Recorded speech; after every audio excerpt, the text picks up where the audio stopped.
Good morning, everyone. We're continuing here in Sefer CHOFETZ CHAIM in Klal Daled, the fourth chapter here in letter Tes, number 9. And he says like this, Let's return to the topic that we discussed in the beginning of this chapter. This that we wrote in the beginning, we learned. The Asar leganos es chavera, you're not allowed to leganos, you're not allowed to disgrace another person.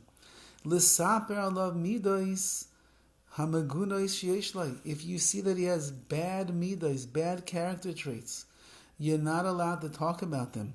Kagoin shara alav shenizgoya oikas bedavar shaleika hagen. For example, let's see that Reuven sees Shimon is a very arrogant person, or he gets angry about things that is really uncalled for, out of control. His kas is just way beyond what is called for. Any other bad character traits that he might see. If you would speak badly about Shimon's negative character traits, this is really Genai Gomer, it's completely derogatory, and that's Lashon Hara. The Afshu Emes, even if it's true, everybody knows he's a Baal Gaiva. Everybody knows that he gets angry. Everybody knows that he's nasty and cruel to people. He doesn't give tzedakah very nicely. Everybody knows that. Nevertheless, how do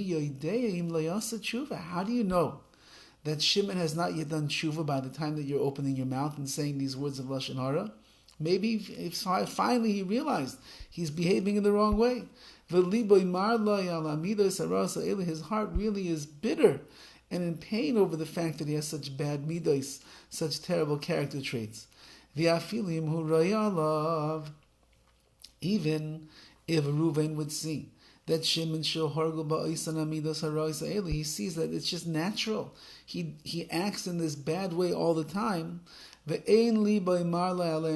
you can tell he has no regret at all over the bad midos, the character traits that he has. Afal pike, nevertheless, aser loylelech ulahalig alav, you're not allowed to go and deride him and make fun of him as a result of the bad midos.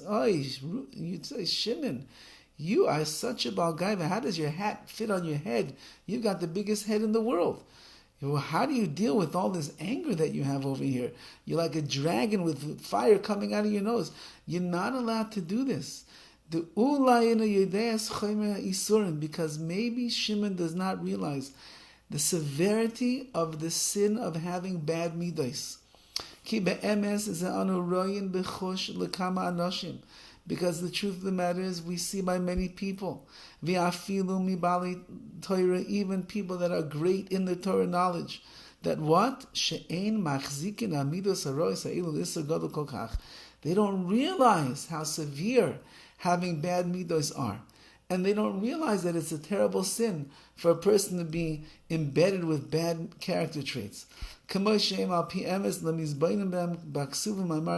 truth of the matter is that a person really needs to spend time reading the words, reading the psukim in the Torah and in Tanakh, and studying the teachings of our Chazal, of the sages, because in there they begin to expound and to explain how terrible these traits can be.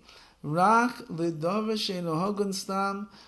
many people only think it's not the best behavior in the world. It could be nicer. I don't have to be such a Baal Gaiva. It could be that I don't have to be so angry and cruel and obstinate all the time, but it's not an Aveira, not a terrible thing. It's just I could be more polished of a person. I could have more etiquette, as they would say in the world. You could be a nicer guy.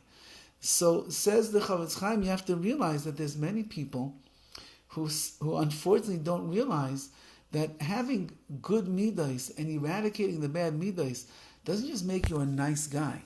It's actually what makes you the quality Eved Hashem, the person that you are.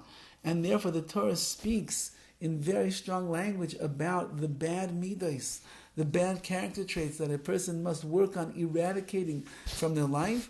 It could very well be that even people that are great in Torah don't, for some reason, realize, because it's very much negea l'davar, they're very much connected to the bad midos that they have, the bad traits, and therefore they don't see how much the Torah speaks badly about it. They just think it's part and parcel of who they are, so they're not getting rid of it so easily.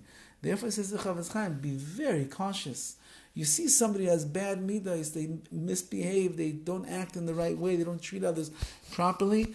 Either you have to think that they're doing tshuva, and even if they're not doing tshuva, they don't realize the extent of the aveira of the sin that they are involved in, and that tomorrow the CHOFETZ Chaim will explain how we deal with that in such a case.